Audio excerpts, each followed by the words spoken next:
नमस्कार दोस्तों, स्वागत है आपका इंडिया डिकोडेड स्टूडियो में। आज हम सुनेंगे मुंशी प्रेमचंद की बेहद रोचक और भावुक कहानी जंजाल। तो आइए शुरू करते हैं। अक्सर कहा जाता है ना कि बहुत गहरी खामोशी किसी आने वाले भयानक तूफान की पहली आहट होती है। जब कोई इंसान बहुत लंबे समय तक अपनी इच्छाओं को मारकर चुप रहता है तो उसके भीतर एक बवंडर जन्म लेने लगता है। पार्वती के जीवन में भी बिल्कुल ऐसा ही हो रहा था। अपने पति सुरेंद्रनाथ के साथ उसे शादी के 5 साल बीत चुके थे। गरीबी और तंगी के इन 5 सालों में घर की उन पुरानी दीवारों और सूती साड़ियों के बीच उसने बिना किसी शिकायत के एक आदर्श पत्नी की तरह घर संभाला। उसने कभी कुछ नहीं मांगा, लेकिन क्या इसका मतलब यह था कि उसके मन में कोई चाहत ही नहीं थी? बिल्कुल नहीं। हर औरत की तरह उसका मन भी सुंदर कपड़ों और गहनों के लिए तरसता था, पर पति की खाली जेब देखकर वो हर बार अपनी उन गहरी इच्छाओं का गला घोंट देती थी। लेकिन फिर एक दिन कुछ ऐसा हुआ जिसने पार्वती के उस 5 साल के सब्र के बांध को तोड़कर रख दिया। दबी हुई इच्छा अचानक एक भयानक जिद में बदल गई, और वो वजह थी उसके छोटे भाई की शादी का न्योता। जब डाकिये ने वो निमंत्रण पत्र लाकर उसके हाथ में रखा तो उसे पढ़ते ही पार्वती के मन में सोई हुई वो हसरत अचानक चीखने लगी। जरा सोचिए, सगे भाई की शादी में जाना है, रिश्तेदारों और समाज के बीच उठना बैठना होगा। ऐसे मौकों पर हर किसी की नजर आपके कपड़ों और गहनों पर ही तो होती है। पार्वती मन ही मन उन चुपती हुई नजरों और तानों की कल्पना करने लगी। देखो, सगे भाई की शादी में आई है और कलाइयां एकदम सूनी हैं। ऐसे वक्त में गहने सिर्फ एक शौक नहीं रह जाते, वो समाज में आपकी नाक, आपकी इज्जत का सवाल बन जाते हैं। अपनी सूनी कलाइयों के साथ मायके जाना उसे किसी मृत्यु दंड से कम नहीं लग रहा था।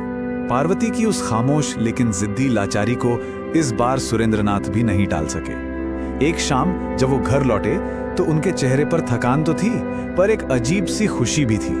उन्होंने चुपचाप पार्वती के हाथ में एक मखमल की पोटली रख दी। जैसे ही पार्वती ने उसे खोला, उसकी आंखें फटी की फटी रह गईं। उसमें भारी सोने का एक जड़ाऊ कंगन, एक बेहद खूबसूरत चंद्रहार और कीमती झुमके थे। वो सोना बहुत भारी था और छूने में एकदम सर्द। खुशी से पार्वती उछल पड़ी, लेकिन जब उसने कीमत पूछी तो एक पल के लिए उसका कलेजा कांप गया।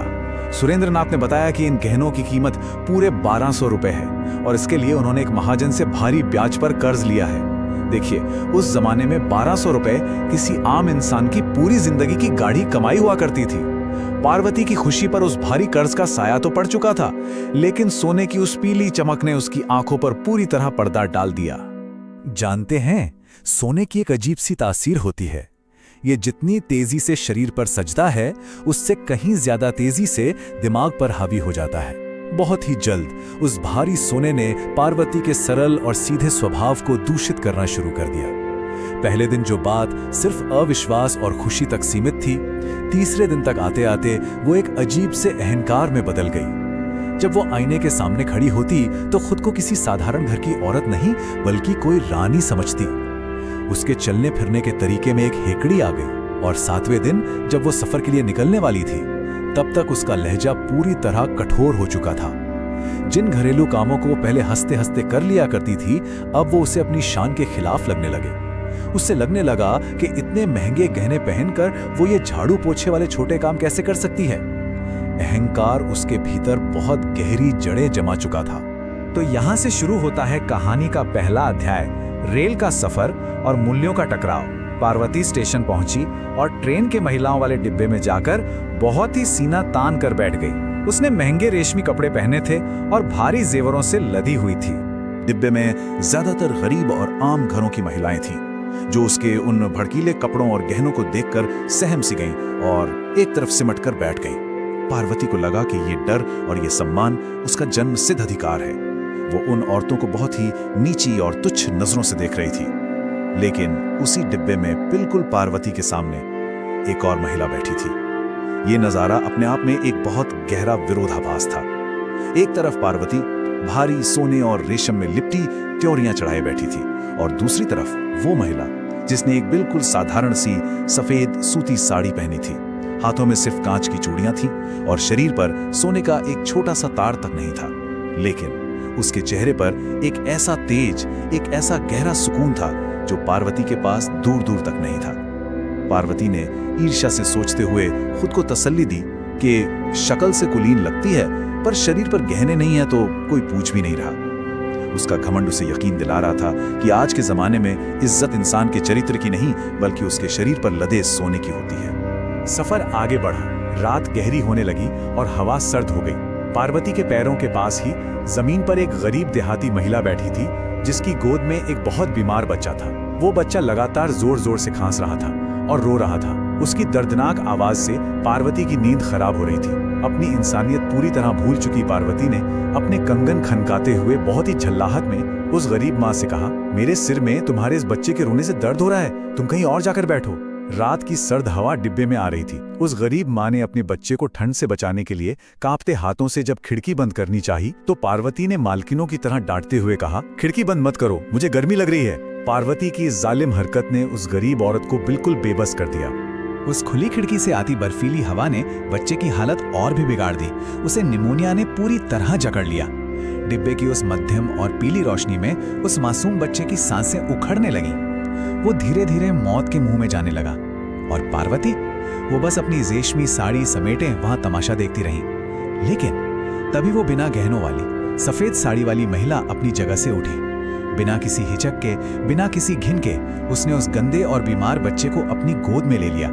उसने तुरंत अपना बक्सा खोला जिसमें कुछ दवाइयां थीं और यकीन मानिए पूरी रात, जी हाँ, रात के 3 बजे तक रेलगाड़ी के शोर के बीच वो महिला अपनी नींद और थकान भूलकर उस बच्चे के सीने पर तेल की मालिश करती रही। वो लगातार उसे दवा पिलाती रही और अपने शॉल से गर्माहट देती रही। उस रात उसने साक्षात मौत के मुंह से उस बच्चे की जान खींच ली। जब सुबह गाड़ी इलाहाबाद स्टेशन पर रुकी तो नजारा बिल्कुल बदल चुका था। स्टेशन पर कोई कुली नहीं था, लेकिन उस साधारण सी महिला का सामान उठाने के लिए डिब्बे की सारी गरीब औरतें दौड़ पड़ी। कोई उसका संदूक सिर पर रख रही थी तो कोई उसका बिस्तर उठा रही थी। उस बीमार बच्चे की माँ तो आंसुओं से भरी आंखों के साथ उसके पैर तक धो रही थी। सब हाथ जोड़े उसे विदा कर रही थी जैसे साक्षात कोई देवी ट्रेन से उतरी हो। और हमारी पार्वती, सोने से लदी फदी पार्वती को उस भीड़ में पूछने वाला एक भी इंसान नहीं था। कोई उसकी तरफ देख भी नहीं रहा था। पार्वती को अपनी झूठी शान को किनारे रखकर अपने जेवर खनकाते हुए अपना भारी संदूक खुद ही घसीटना पड़ा। स्टेशन की उस भीड़ में पार्वती और उसका सोना पूरी तरह से अदृश्य और बेमानी हो चुके थे। इसके बाद आता है कहानी का दूसरा अध्याय, सम्मान का भ्रम और मायके में विजय। इलाहाबाद स्टेशन की उस झेप और जलन को मन में दबाए हुए पार्वती अपने मायके पहुंची। उसका मायका शहर से सटी एक धूल भरी देहाती बस्ती में था। वहां पहुंचते ही पार्वती का वो भ्रम, जिसे वो असली सम्मान समझती थी, उसे इस बस्ती में भरपूर मिलने लगा। धूल भरी कच्ची सड़कों वाले उस मोहल्ले में उसकी रेशमी साड़ियां और भारी जेवर देखकर उसकी मां फूली नहीं समाई। कुछ ही दिनों में पार्वती पूरे मोहल्ले की चर्चा का केंद्र बन गई। जो भी औरत घर आती वो पार्वती के गहनों को देखकर बस अवाक रह जाती। अरे पार्वती के कंगन तो देखो, और ये चंद्रहार, क्या कहने। लोग उससे दबने लगे। उसकी हर बात में बिना सोचे समझे हाँ में हाँ मिलाने लगे। पार्वती को लगा कि बस यही तो है असली सम्मान। ये झूठी तारीफें और लोगों की आंखों के दिखने वाला लालच पार्वती के अहंकार को और भी ज्यादा नशीला बना रहा था। वो इस दिखावे की दुनिया में इतनी खो गई कि ये भूल ही गई कि लोग उसकी नहीं बल्कि उसके सोने की चमक की इज्जत कर रहे हैं। जब शादी के दिन नजदीक आए और सुरेंद्र नाथ बारात में शामिल होने के लिए आए तो पार्वती ने बहुत ही गर्व से उन्हें अपनी इस नई हैसियत के बारे में बताया। उसने फूल कर कहा कि इन गहनों ने मेरी इज्जत रख ली है, सारे मोहल्ले में मेरी धाक जम गई है। सुरेंद्र नाथ भी अपनी पत्नी की इस खोखली सफलता को देखकर बहुत खुश हुए। ये कितनी दुखद विडंबना थी कि वो दोनों अपनी ही आर्थिक बर्बादी का जश्न मना रहे थे। बात यहां तक पहुंच गई कि सुरेंद्र ने एक बहुत ही अजीब से अफसोस के साथ कहा, अगर मुझे पहले पता होता कि तुम्हारा इतना रुतबा हो जाएगा तो मैं महाजन से और कर्ज लेकर कुछ और गहने बनवा लेता। और पार्वती की आंखों में भी लालच चमक उठा। उसने भी यही कहा कि काश थोड़े और गहने होते तो यहाँ सिर्फ मैं ही मैं होती। लेकिन दिखावे का ये जो साम्राज्य होता है ना, ये रेत की दीवार जैसा होता है। शादी का शोर थम गया। पार्वती को मायके में रहते हुए पूरे 2 महीने हो गए। दिन हफ्तों में और हफ्ते महीनों में बदल गए। पहले हफ्ते में जो सम्मान चरम पर था वो चौथे हफ्ते तक आते आते एक मामूली सी बात बन गया। और दूसरे महीने के अंत तक गहनों का वो सारा जादू पूरी तरह से उतर गया। लोगों ने जेवर देख लिए थे, जितनी तारीफ करनी थी कर ली थी, अब उसमें नया क्या था। धीरे धीरे औरतों का आना जाना बंद हो गया। पार्वती का वो भरा पूरा आंगन एकदम सूना हो गया और वो उसी घर में बिल्कुल अकेली, खामोश और अलग थलग पड़ गई। और तभी पार्वती के अहंकार पर सबसे करारी चोट पड़ी। पड़ोस के एक व्यापारी ने अपनी पत्नी के लिए कलकत्ते के बने हुए एकदम नए फैशन के आधुनिक गहने मंगवाए। उन नए गहनों की चमक ने पार्वती के 2 महीने पुराने गहनों को पूरी तरह फीका कर दिया। अब सारा मोहल्ला उस नई औरत के गहनों के ही गुण गा रहा था। पार्वती ने जब उन कलकत्ते वाले गहनों को देखा तो ईर्ष्या की एक भयानक चुभन ने उसे अंदर तक चीर कर रख दिया। उसे ऐसा लगा मानो उसके भारी सोने के गहने अचानक से रद्दी लोहे में बदल गए हों। पार्वती के वो गहने अब पुराने और अप्रासंगिक हो चुके थे। अपनी ये हार उससे बिल्कुल बर्दाश्त नहीं हो रही थी। इस ईर्ष्या और जलन ने पार्वती की आत्मा को छलनी कर दिया। वो दूसरों के घर जाने से भी कतराने लगी ताकि उसे वो नए गहने ना देखने पड़े। एक दिन हताश और क्रोध में भरकर उसने अपने शरीर से सारे भारी गहने नोच कर उतार दिए। एक भारी आवाज के साथ उसने उन्हें लकड़ी के बक्से में फेंका और ढक्कन जोर से बंद कर दिया। उसे समझ आ गया था कि ये दिखावा एक बहुत बड़ा जाल है। उसने सोचा कि ये गहने मेरे लिए एक जंजाल बन गए हैं, एक ऐसी बेड़ी जिसने मेरा सारा सुख चैन छीन लिया है। मैंने सिर्फ झूठे दिखावे के लिए 1200 रुपए का भारी कर्ज अपने सिर पर ले लिया, जो अब मुझे अंदर ही अंदर दीमक की तरह खा रहा है। इसी बीच कहानी में आता है तीसरा अध्याय, महामारी, और उस पूरी बस्ती पर मंडराता हुआ एक भयानक संकट। मोहल्ले में अचानक बुखार और चेचक की एक जानलेवा महामारी फैल गई। हर दूसरे घर में कोई ना कोई बीमार पड़ा था। गलियों में एक डरावना सन्नाटा छा गया। जो बड़े बड़े डॉक्टर और वैद्य थे वो इतने लालची थे कि बिना मोटी फीस के मरीजों को हाथ तक नहीं लगाते थे। पूरी बस्ती खौफ और लाचारी के साए में जी रही थी। तब एक शाम पार्वती की मां ने उसे बताया कि मोहल्ले में एक देवी आई है, शीतला देवी। मां ने बहुत ही श्रद्धा से बताया कि ये एक युवा विधवा है जो बिना एक भी पैसा लिए दिन रात मरीजों की सेवा कर रही है। वो खुद बहुत गरीब है, एक पुरानी सिलाई मशीन पर कपड़े सिलकर अपना गुजारा करती है। लेकिन उन लालची डॉक्टरों के उलट उसके भीतर निस्वार्थ सेवा का ऐसा भाव है कि पूरा मोहल्ला उसे साक्षात देवी मानकर पूजता है। ये सुनकर पार्वती के मन में भी उस महान देवी को देखने की एक गहरी उत्सुकता जाग उठी। पार्वती अपनी सहेली के साथ शीतला देवी के दर्शन के लिए पाठशाला के मैदान में पहुंची और वहां पहुंचते ही वो जैसे किसी मूर्ति की तरह वहीं जम गए। उसने क्या देखा? उसने देखा कि जिस देवी के सामने रेशमी साड़ियों और सोने से लदी औरतें हाथ जोड़े किसी दासी की तरह खड़ी हैं, वो और कोई नहीं बल्कि वही महिला थी जिसे उसने ट्रेन के सफर में देखा था। जी हाँ, वही सफेद सूती साड़ी, वही बिना गहनों वाला शांत, सौम्य और तेज से भरा हुआ चेहरा। पार्वती के मन में पसरा हुआ वो सारा भ्रम एक ही पल में टूटकर बिखर गया। उसे उस दिन अपनी असलियत नजर आ गई। उसे गहराई से समझ आ गया कि दुनिया में असली सम्मान उस निर्जीव सोने का नहीं बल्कि इंसान के जीवित त्याग और निस्वार्थ सेवा का होता है। पार्वती शर्मिंदगी और गहरे पश्चाताप से भरी हुई शीतला देवी के पास गई। उसकी आंखों से आंसू बह रहे थे। उसने रुंधे गले से कहा, देवी जी, मुझे भी अपने जैसा बना लीजिए। मैं इस झूठी अमीरी और दिखावे से तंग आ गई हूं। तब शीतला देवी ने बहुत ही कोमलता से मुस्कुराकर पार्वती के कंधे पर हाथ रखा और उसे एक ऐसा मंत्र दिया जिसने पार्वती की आत्मा को हमेशा के लिए जगा दिया।